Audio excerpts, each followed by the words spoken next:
I am Benoy Joseph, Faculty of Social Science, Silver Hills Higher Secondary School. Today we are going to discuss the topic of 9th standard economics, economic system and economic policies.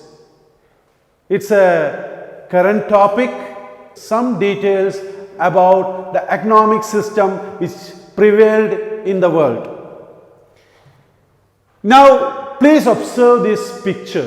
You can see 4 pictures here. The above picture represent one land, factory, transport and technology, which are the means by which goods and services being produced.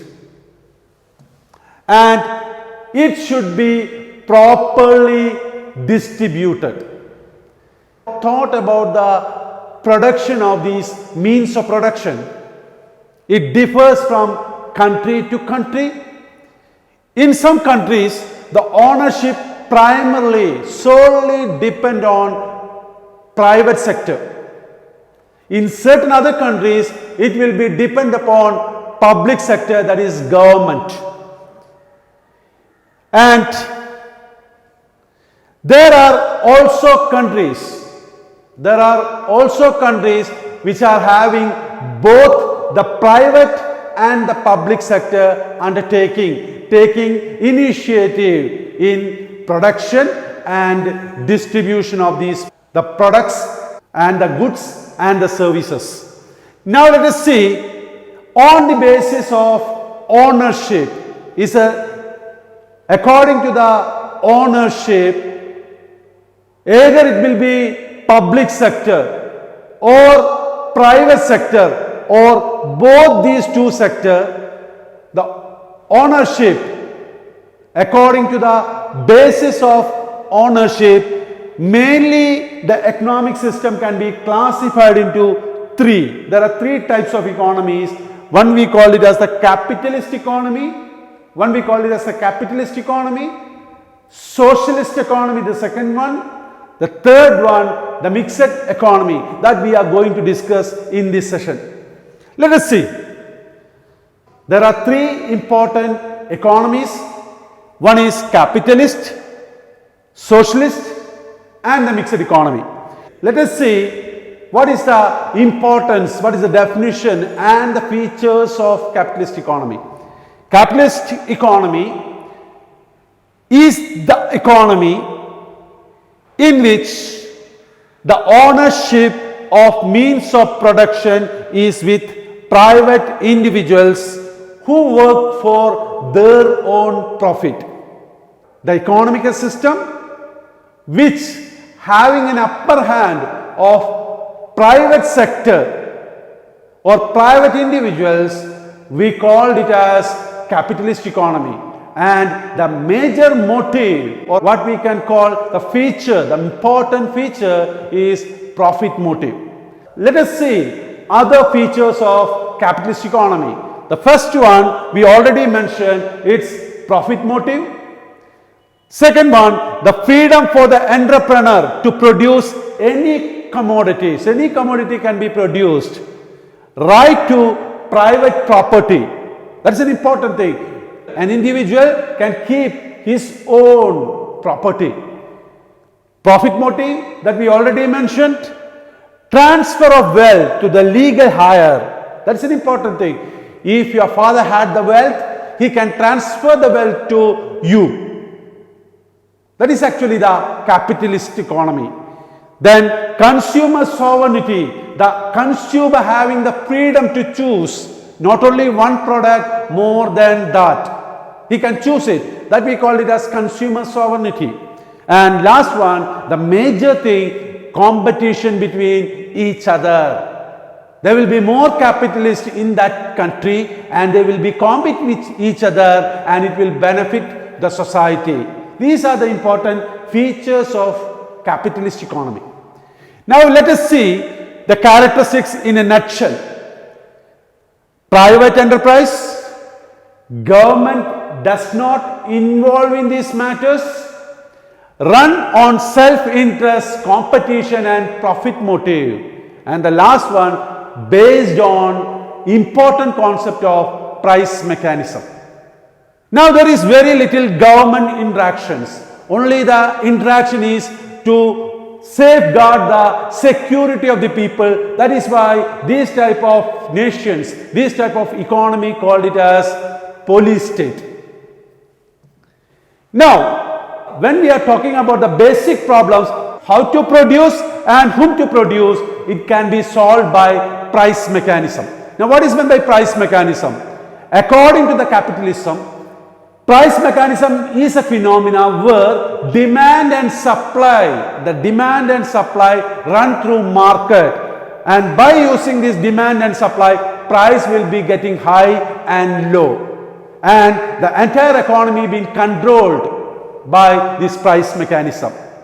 Let us see in a nutshell what is all about demand, supply and price. What we call it as price mechanism. Price mechanism, I am showing you in a small diagram. When demand increases, supply unchanged, price increases. When demand decreases and the supply unchanged, price decreases. This is actually what we call it as price mechanism. Now, when demand unchanged, supply increases, more amount of supply of products, then price will be less. When demand unchanged and supply decreases, price increases. This entire phenomena, what we called it as price mechanisms. But capitalist economy having its own drawbacks. The first one is when we are talking about transfer of wealth, Adani giving his wealth to his son to his. Likewise, it will go and it will be a concentration of wealth, and the equality in the society is not there in the capitalist economy. That is why it was a major problem when we are talking about capitalist economy. That is why there is a new type of economy emerged by struggling with this capitalism, what we called it as socialist economy. Now, when we are talking about socialist economy, what are the important features of socialist economy? It is an economy, socialist economy is an economic system in which the means of production are owned and controlled by public sector or government. What to produce, whom to produce and how to produce been decided by the government itself. By using a mechanism like capitalism, price mechanism was there. Here there is centralized planning. By using centralized planning, they are giving what to produce, how to produce and whom to produce. Now let us see the features of socialist economy. Activities aimed at social welfare. All the things are done for social welfare itself. Absence of private entrepreneur. The entire private entrepreneur were not there. There is not at all having any private entrepreneur. All the things are being controlled and coordinated by government itself. Absence of private ownership and legal hireship, where the property, the wealth being divided or given to the legal hire is absolutely absent in socialist economy. And the last one, the main concept of socialist economy, the main concept of the socialist economy is equality. Everybody should be equal in the country, in the ownership of land, labor, capital and organization. But when we are talking about socialist economy, they are giving predominant importance to planning, the distribution, the goods and services and the basic problems, everything being solved by planning, planned economy. Goods and services are produced and distributed accordingly. The amount of goods and services required for the society is calculated by proper planning. The price mechanism that we already studied in capitalism is absolutely nullified in socialist economy. But there are certain inherent problems in socialist economy. Mainly, the public sector investment potential is less and this affects economic growth.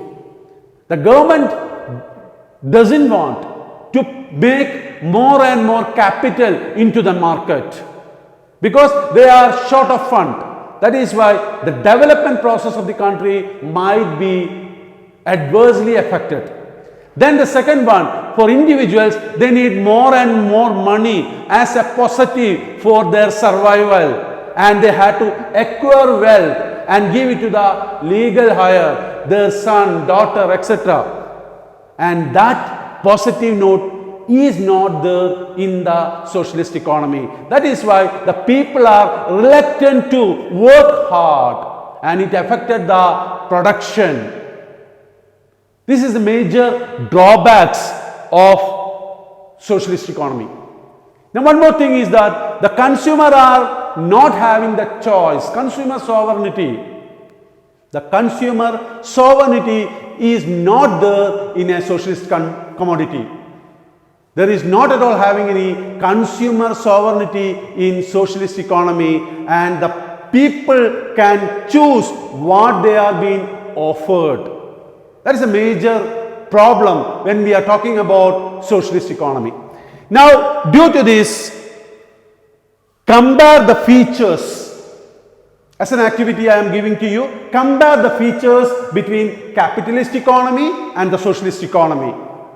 Now, when we are talking about these all economies having inherent problems, and that is why a new evolution happened in 19th century, that we called it as a mixed economy. The end of 19th century, there is a system evolved with coordination between the capitalist economy and the socialist economy, that we call it as the mixed economy. When we are talking about the mixed economy is the economy that has certain features of both capitalism and socialism. India had adopted mixed economy as our ownership rights. Now, when we are talking about, let us analyze some of the features of a mixed economy. Existence of both private and public sector. Economy works on the principle of planning and price mechanism. The major aim of the government is to give welfare to all. Existence of both freedom of private ownership and wealth and economy can be controlled both by the private sector and the public sector. Now, when we are talking about the characteristics again, coexistence of public and private sector, existence of economic planning, role of price system and government directives, government regulate and control over private sector, reduction of economic activities and inequalities, reducing economical inequality, government protection of labor, consumer sovereignty. These all things have been inherent in mixed economy. When we are talking about capitalist economy and the socialist economy, the pure capitalist economy at that time was USA, Britain, etc. And socialist country like USSR, United States of Soviet Russia, and Cuba, China. But nowadays, pure socialism and pure capitalism is not there in the world. It's actually mixed economy, where the government having both the police state and even the welfare activities. Now, let us assess in mixed economy the features of both capitalism and the socialist economy are included, substantiate. It's an assessment for you people. Now, let us assess why is the capitalist economy known as market economy. Planning is the main feature of the socialist economy. Explain. Today, purely capitalism and socialist economy cannot be found in the world. Substantiate. This is all about the major ownership of economies in the world. Thank you.